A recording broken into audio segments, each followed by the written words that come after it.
Episode 14, Lucky Bunny vs. the Champion. The soft hum of the airplane filled the cabin, blending with the quiet clinks of cutlery and muffled conversations. Smiles were everywhere, passengers enjoying the comfort of their flight. Among them sat Veronica and Keitaro, traveling together toward Toronto. They weren't just any couple. They were the proud parents of the world's #1 ranked snooker player, Alex Shelly. "I'm so excited, dear," Veronica said, her voice bubbling with anticipation.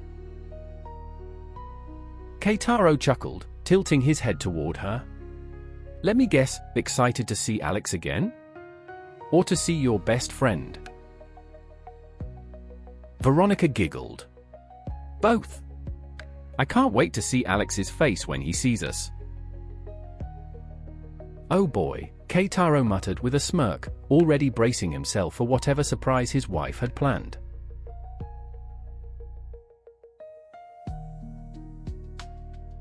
Back in Toronto, the team was enjoying a well-earned break. Aya, meanwhile, wasn't taking it easy. Seated at her desk, sleeves rolled up and a look of focus on her face, she worked through a thick stack of documents. As the legal counsel for their company, she had contracts to review, and everything needed to be perfect. "Final batch is good to go," Aya said, stretching her arms and letting out a quiet sigh of relief. One of the staff members poked their head in. "Madam, are you joining another tournament soon?" Aya blinked, then smiled. "No schedules yet. Alex and Geneva are still finalizing the calendar." The employee stepped closer, visibly excited.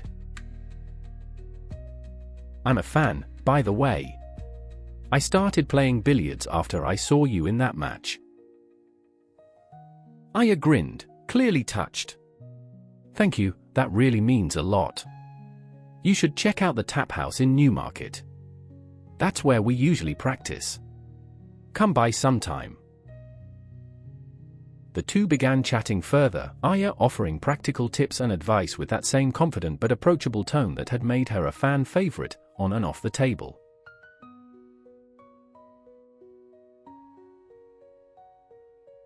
"Hey Alex, do we really have to help out?" Terrence asked, clearly not thrilled. Alex shrugged and nodded toward Big Mike, who was happily unloading crates for the feeding program. "This is his thing. Look how happy he is," Alex said, smiling. Terrence groaned. "Yeah, and look at Geneva, she's loving it too. I mean, I help out too, okay? You're the only one just standing around, acting like royalty." Alex smirked and leaned in slightly. "You do realize I'm injured, right?" he whispered, lifting his sling. "Check out my arm." "You're such a smartass," Terrence muttered, shaking his head as he walked back to his post. "You're loud when you're with us, you know that." Alex just laughed quietly. But deep down, he knew the truth. This was where he felt at ease. Around these people, these friends, he could be himself. No pressure. No expectations. Just genuine moments. Still smiling, he stepped forward and began guiding people toward their food lines, doing what he could, sling and all.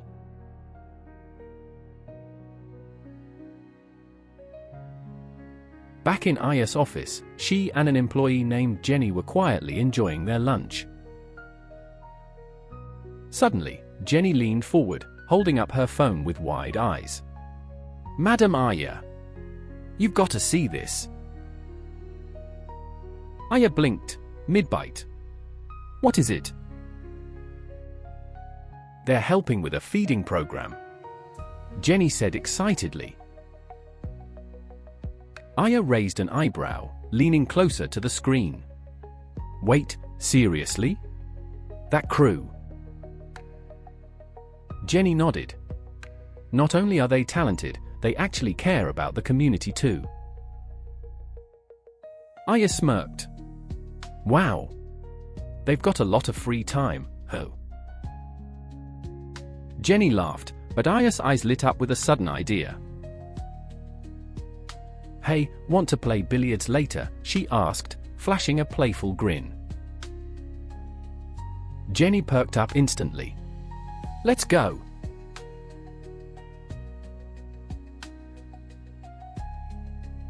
After a long day at work, Aya decided to treat some of her colleagues to a relaxing night out. She brought 5 employees with her to the Taphouse, hoping to unwind and introduce them to her favorite after-hours sport. At the entrance, Kenta, the owner and billiards master of the Taphouse, spotted Aya and her group. Well. Welcome back, Aya. And these are, he asked with a knowing smile. These are some of our team members. They're pretty close to me, Aya said proudly. Kenta nodded warmly. Welcome, everyone. Please enjoy your evening. The group smiled and thanked him politely. Just then, Rebecca appeared and guided them to a table tucked away in the far corner, private, quieter, and perfect for Aya's low-key demonstration. Aya glanced around, noting how excited the group looked. Some were clearly new to billiards, so she casually picked up a cue stick and began showing them how to hold and aim properly. She racked up a game of 9-ball. Then, with absolutely no warning, Aya turned dramatically toward the group. Ladies and gentlemen, she declared, raising her voice. Witness the greatness of yours truly, Aya Konoe. The brilliant attorney, the stunning face of the company, and your queen of billiards. Jenny clapped first, followed quickly by the rest of the team. Aya soaked it in, raising her left arm like royalty.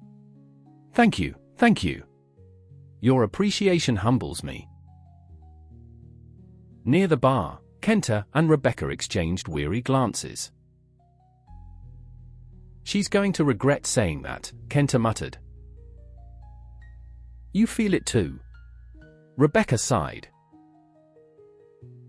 Both nodded, and quietly braced for the inevitable.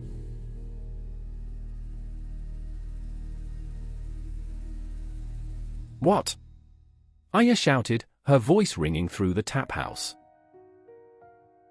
From behind the counter, Rebecca and Kenta glanced at each other and sighed, their expressions practically saying, told you so. Did I just lose? Aya stared at the billiards table in disbelief. The other employees looked at Jenny, equally stunned. Wow, Jenny! I didn't know you were that good, one of them said, impressed.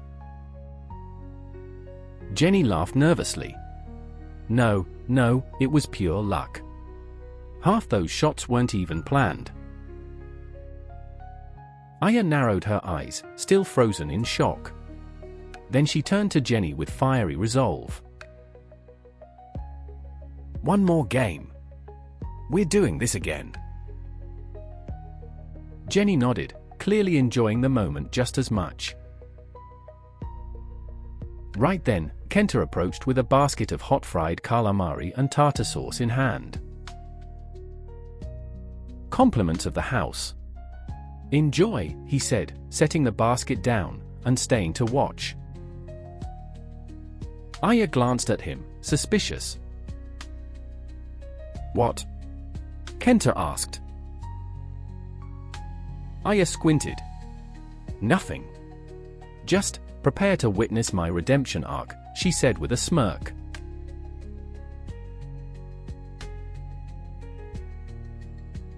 Meanwhile, outside the Taphouse. Hey, how are your, wait, what's going on in there? Terrence said, stopping in his tracks. He and Big Mike had just arrived, but something about the staff's energy pulled his attention. This must be something, Terrence added, already intrigued. Inside, Geneva and Alex stepped in behind them and immediately sensed the shift in atmosphere. That's when they heard it. A scream. Not just any scream. A scream. They rushed toward the commotion. And there she was, Aya Konoe, standing by the pool table, utterly devastated. What happened? Geneva asked, confused. Terrence turned to her, trying not to laugh. Aya, she just lost. Geneva and Alex exchanged glances. Both equally baffled. And equally amused.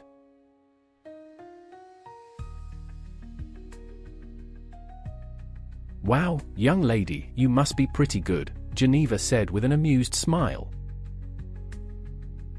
She beat the second placer last tournament, Terrence added, crossing his arms. Big Mike nodded. Total shocker. She aimed for the far corner, and somehow sank the ball in the pocket closest to her. You mean a lucky shot, Alex said, raising an eyebrow. Yeah. That's exactly what it was, Terrence replied, deadpan. Geneva chuckled, then casually walked over to grab a cue stick from the rack. Mind if we join in? She asked. Jenny turned toward her, and instantly froze. It was Geneva Choi. The champion. A ranked snooker player. Jenny's face went pale. Still, she nodded slowly. It felt like she had just stepped into a spider's web, and Geneva had been waiting with a smile. One of the employees leaned over and whispered, "You got this, Jenny. We're cheering for you." Jenny swallowed hard but gave a determined nod, preparing for a best-of-3 game. The rest of the Taphouse began to take notice. Even other patrons paused their own games and drinks to turn their attention toward the brewing showdown. The atmosphere shifted. Tension filled the air. A total beginner was about to face off against a local legend.